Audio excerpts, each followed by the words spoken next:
Bismillahirrahmanirrahim. Assalamualaikum warahmatullahi wabarakatuh. Dari iwanzuhri.com akan menceritakan kisah tentang Nabi Saleh alaihi salam. Nabi Saleh bin Abd bin Masih bin Ubaid bin Thamud adalah nabi yang tinggal di tengah-tengah kaum Thamud di daerah bernama Hijr. Negeri mereka ada di tengah-tengah antara wilayah Hijaz dan Tabuk, sebelah utara Jazirah Arab. Mereka adalah kaum yang hidup sesudah kaum Ad yang dibinasakan Allah. Ini sebagaimana dinyatakan oleh Nabi Saleh alaihissalam. Dan ingatlah olehmu di waktu Tuhan menjadikan kamu pengganti-pengganti yang berkuasa sesudah kaum Ad. Surat Al-A'raf ayat 74. Kaum Tsamud hidup dalam kesejahteraan. Allah memberikan karunia yang melimpah kepada mereka. Mereka tinggal di daerah yang subur. Tanah-tanahnya yang dinaungi pohon-pohon yang rindang. Banyak mata air yang bening dan berasa segar memancar di segenap penjuru negeri ini. Air yang merupakan pokok kehidupan segala makhluk hidup. Mereka membangun rumah-rumah megah di tanah-tanah yang datar dan membuat vila-vila di gunung-gunung dengan memahatnya karena berupa batuan. Pokoknya, mereka hidup dalam kenikmatan dan kebahagiaan yang sesuai dengan kadar kesejahteraan kala itu. Kaum Tsamud tidak bersyukur. Mendapatkan karunia seperti itu, kaum Tsamud enggan bersyukur dan memuji kepada Zat yang telah memberikannya. Mereka lupa kepada Sang Pencipta, sombong dan tidak mau menyembahnya. Mereka menggunakan harta kekayaan untuk berfoya-foya, bermabuk-mabukan, dan kemaksiatan lainnya. Yang paling parah, mereka malah menyembah berhala yang tidak dapat memberikan rezeki, keselamatan, dan kesehatan. Padahal Allah lah yang memberikan semua kenikmatan dan kekayaan yang diterima oleh manusia. Ini menjadi tabiat semua manusia bila mendapatkan kenikmatan dan kesejahteraan, kecuali yang dirahmati Allah Subhanahu wa Ta'ala. Mereka menyangka bahwa mereka akan hidup kekal, menikmati kemewahan hidup di dunia. Allah mengutus Nabi Saleh alaihissalam. Kemaksiatan dan penyimpangan yang dilakukan kaum Tsamud semakin merajalela. Allah pun mengutus nabinya, Saleh alaihissalam, untuk memperingatkan mereka dari kesesatan yang mereka lakukan. Nabi Saleh alaihissalam adalah seorang nabi yang penyabar dan berakal cerdas.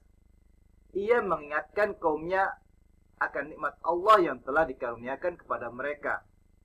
Dan ingatlah olehmu di waktu Tuhan menjadikan kamu pengganti-pengganti atau yang berkuasa sesudah kaum Ad dan memberikan tempat bagimu di bumi.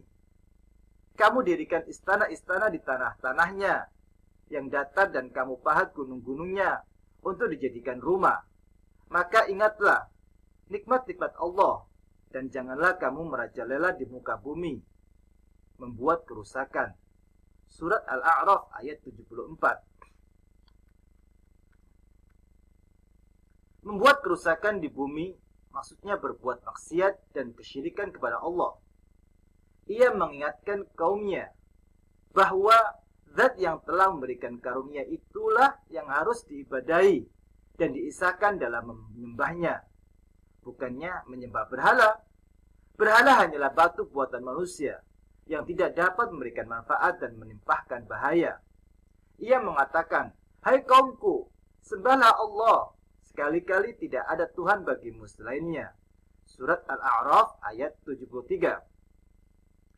Ia mengingatkan kaumnya bahwa mereka tidak akan hidup kekal di tengah kekayaan mereka.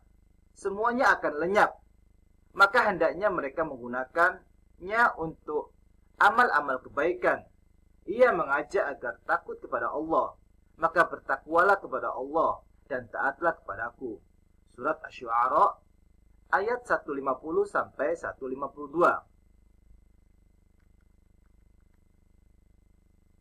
Kaum Tsamud menolak peringatan Nabi Saleh alaihissalam. Manakala Nabi Saleh alaihissalam menyeru kaum Tsamud untuk menyembah Allah saja dan meninggalkannya menyembah berhala, sesembahan kakek nenek mereka. Mereka keheranan dengan ajakannya. Mereka mengatakan, "Hai Soleh, sesungguhnya kamu sebelum ini adalah orang-orang di antara kami yang kami harapkan. Apakah kamu melarang kami untuk menyembah apa yang disembah oleh bapak-bapak kami? Dan sesungguhnya kami betul-betul dalam kerugian yang menggelisahkan terhadap agama yang kamu serukan kepada kami." Surat Hud ayat 62. Sebelumnya Nabi Soleh menjadikan harapan dan dicintai kaumnya karena ilmunya, kecerdasannya, kejujurannya, serta perhatiannya dan akhlak-akhlak baiknya kepada mereka. Tapi ketika ia mendakwahkan agar menyembah Allah saja dan melarang menyembah berhala-berhala, mereka menolaknya. Mereka menerima semua nasihat Nabi Soleh, kecuali masalah tauhid ini. Bahkan keadaannya menjadi berubah. Nabi Soleh yang dulunya dicintai kaumnya, akhirnya menjadi dibenci oleh mereka. Begitulah yang menjadi sunnatullah. Bila seorang mendakwahkan tauhid yang benar, pasti ia akan dibenci kaumnya. Nabi Sallallahu Alaihi Wasallam tetap melanjutkan dakwah. Meskipun Nabi Sallallahu Alaihi Wasallam menerima perlakuan yang buruk dari kaumnya, ia tetap melanjutkan dakwahnya. Ia tidak putus asa terhadap penolakan mereka. Keinginan Nabi Saleh yang kuat agar mereka mendapatkan petunjuk Allah supaya selamat dari siksanya dan masuk surganya. Ada beberapa orang dari kalangan kaum miskin dan lemah yang sudi menerima dakwahnya. Namun, kebanyakan kaumnya enggan menerimanya. Mereka tetap memilih jalan kesesatan yang digelutinya selama ini. Bukan hanya itu, bahkan mereka malah menuduh Nabi Saleh sebagai seorang penyihir dan orang gila. Meskipun mendapat tuduhan menyakitkan dari kaumnya, Nabi Sallallahu Alaihi Wasallam tidak memperdulikannya. Ia tetap menyampaikan ayat-ayat Allah kepada mereka dan tidak mengharapkan imbalan apapun dari mereka selain dari Allah Subhanahu wa taala. Kaum Tsamud meminta tanda-tanda kenabian. Ketika kaum Tsamud tidak mampu membalas dan membantah dalil-dalil Nabi Sallallahu Alaihi Wasallam, mereka pun meminta didatangkan bukti mukjizat kenabian beliau. Mereka menyangka bahwa Nabi Sallallahu Alaihi Wasallam tidak akan sanggup memberikan bukti dari sisi Rabb-Nya. Mereka berkata, "Sesungguhnya kamu adalah orang-orang dari orang-orang yang kena sihir. Kamu tidak lain melainkan seorang manusia seperti kami. Maka datangkanlah sesuatu mukjizat jika kamu memang termasuk orang-orang yang benar." Asy-Syu'ara ayat 153 sampai 154. Disebutkan dalam tafsir, suatu ketika kaum Tsamud berkumpul di tempat musyawarah mereka. Lalu Nabi Allah Sallallahu Alaihi Wasallam mendatangi mereka dan menyeru mereka kepada Allah, memperingatkan, menasihati, dan menyampaikan perintah kepada mereka. Orang-orang menjawab, "Jika kamu dapat memunculkan unta dari dalam batu itu yang sifatnya begini dan begini, niscaya kami akan beriman." Lalu mereka menyebutkan ciri-ciri unta itu dan sifat-sifatnya, yaitu unta betina yang bunting usia 10 bulan begini dan begini. Lalu Nabi Sallallahu Alaihi Wasallam bertanya kepada mereka, "Apakah jika kamu mampu memenuhi permintaan sesuatu yang kalian inginkan, kalian akan beriman dan membenarkan ajaranku?" Mereka menjawab, "Ya." Maka Nabi Saleh memegang janji dan kesepakatan mereka. Lalu ia menuju tempat sholatnya, dan ia sholat sebanyak yang dikehendaki Allah. Kemudian ia berdoa kepada Rabb-Nya agar mengabulkan apa yang mereka minta. Lalu Allah memerintahkan batu agar memunculkan unta betina yang sedang bunting, sesuai dengan apa yang mereka minta. Suatu kemampuan yang luar biasa dan bukti-bukti yang nyata serta dalil tak terbantahkan. Akhirnya banyak di antara mereka menjadi beriman, namun kebanyakannya tetap dalam kekafiran, kesesatan, dan pembangkangan. Ditafsirkan dalam tafsir Al-Tabari. Setelah itu Nabi Sallallahu Alaihi Wasallam berkata, "Sesungguhnya telah datang bukti yang nyata kepadamu dari Tuhanmu. Unta betina Allah ini menjadi tanda bagimu.